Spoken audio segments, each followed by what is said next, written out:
What's up, investors? It's the Russian dude. What if the body comes back but the soul doesn't? What if the uniform returns from the front lines but the human inside it is unrecognizable? That is the terrifying reality post-Putin Russia is facing today. After 3 years of war, hundreds of thousands of men are back from Ukraine, physically, but mentally, spiritually, emotionally. They are still out there. Somewhere in the trench, somewhere under fire, somewhere where they left pieces of themselves behind, and the country that sent them there has no idea what to do with them once they come back home.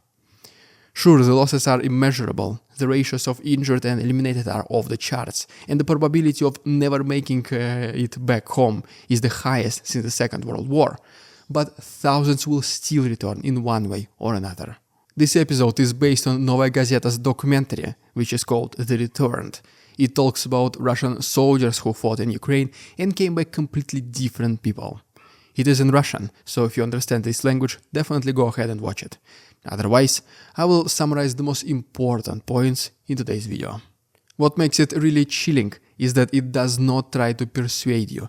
Its primary goal is not to change anyone's perspective. It does not even scream anti-war slogans.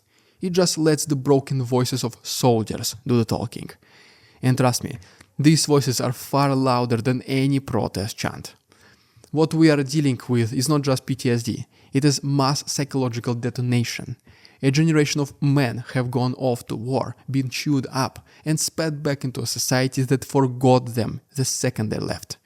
And now they are here, silent, bitter, and very dangerous.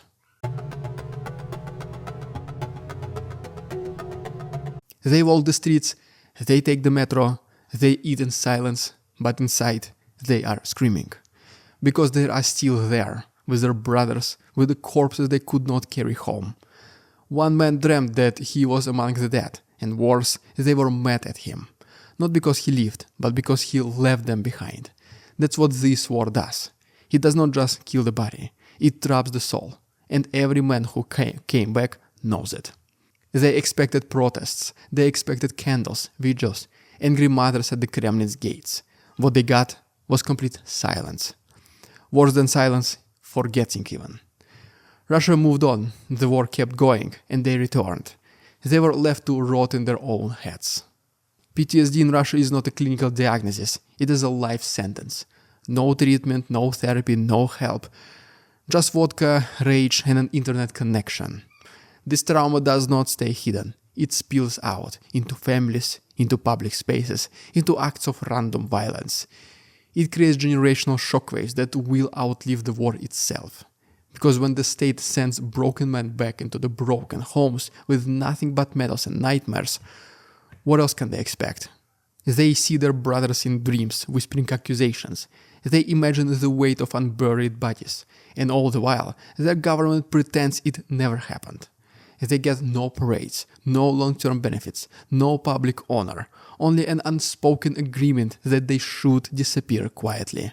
Even those who survived with all their limbs did not come back whole. Something vital broke, something that cannot be fixed with medication or patriotic speeches.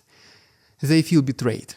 They were promised respect, admiration, and purpose. Instead, they got trauma, alcoholism, and a country that flinches every time they speak. All that while feeling an enormous sense of guilt that almost literally eats them alive. Guilt for what, some of you might ask? Weren't they the ones who made the decision to go fight in Ukraine in exchange for some money? So shouldn't they have anticipated the potential consequences? Well, it's not that simple. It's not that easy. Let's talk about it in our next chapter. This chapter applies to every war veteran and person who experiences PTSD. Russian soldiers are just the closest example in our case. Under no circumstances I am justifying the war and the invasion. I'm just talking about the problem as a whole, applicable to different people, armies, countries, and nations. Survivor's guilt is a monster that wears your own face. One soldier tells of how he was rescued while his friends died trying to save him. Another recalls carrying a wounded boy upstairs, only for the doctor to tell him he was already dead. Would it have mattered if they switched the order? Maybe not, but try telling that to the guy who cannot sleep. In these testimonies, guilt morphs into identity. These men cannot separate their actions from their regrets. What's the tragedy? Most of them did nothing wrong, but their minds do not care. Logic has no power over trauma. They were not guilty, but they feel it anyway. There is also a different kind of guilt. The guilt that comes with believing you did not do enough. Maybe you did not run fast enough. Maybe you did not scream loud enough. Maybe you did not volunteer to go instead of another person. That guilt does not go away either. It grows, burrows into your spine, and whispers to you every time you look into the mirror. And what about the ones who are truly guilty? The ones who pulled the trigger? The ones who did things they cannot even speak about? Well, they have got two options: deny it ever happened, or rationalize it with propaganda. They can say they were not humans, they were the enemy, we were just doing our jobs. That is the mental firewall soldiers build to keep themselves from disintegrating. Because if they ever admit to what really happened, if they ever look in the mirror and see a murderer staring back, they might not survive the reflection. Soldiers cling to fantasies, even the absurd ones, to protect themselves from self-destruction. They say they were fighting for sovereignty, for territory, for something sacred. But in quiet moments, even they do not believe it anymore. But what if the truth is uglier? What if there was no point at all? What if propaganda lied to them and forced them to do the unspeakable, just like being under a spell of violence? Let's talk about the role of propaganda in creating these inhumane sufferings that will affect entire families. Because this is the byproduct of toxic propaganda. On the facade, it's all heroic and patriotic, but behind the scenes, it's a living nightmare. You hear the words and they do not even sting anymore, such as liquidated, eliminated, nullified, neutralized. Bodies use as matters because the ground was too cold. That's what war does. It doesn't just kill people, it turns corpses into objects and men into ghosts. Depersonalization is not an accident, it's a feature. The only way to survive this horror is to step outside yourself, to watch it all from a distance, to pretend it's just a movie and you're just an extra. One guy even asked mid-interview whether he should stop, because the story might get too much. But he just kept going, because once you have crossed the line, you stop even seeing it. Some of them started to enjoy it, not immediately, but the first time you shouldn't leave. Well, it's fear. The 10th time, it's power. In a twisted way, for some people, it's even a pleasure. That's not exaggeration, that's confession. These men are coming back with habits they cannot unlearn. And in Russia, where rehabilitation means just don't get caught, these urges will find a new outlet, such as domestic violence, gang activity, petty crime, political violence, you name it. Because for a soldier, war was structure, war was simple. Orders in, bullets out, emotions off. Back home, life in chaos, bills, broken marriages, kids who do not recognize them anymore. And suddenly, the front line starts to look like the only place where anything made sense. They were not all sadists, but many of them were simply transformed by a system that demanded transformation. Kill or be killed. Follow orders, don't think. And when they come home, these neural pathways don't just magically reset. They stay. They fester, they wait, and then they explode.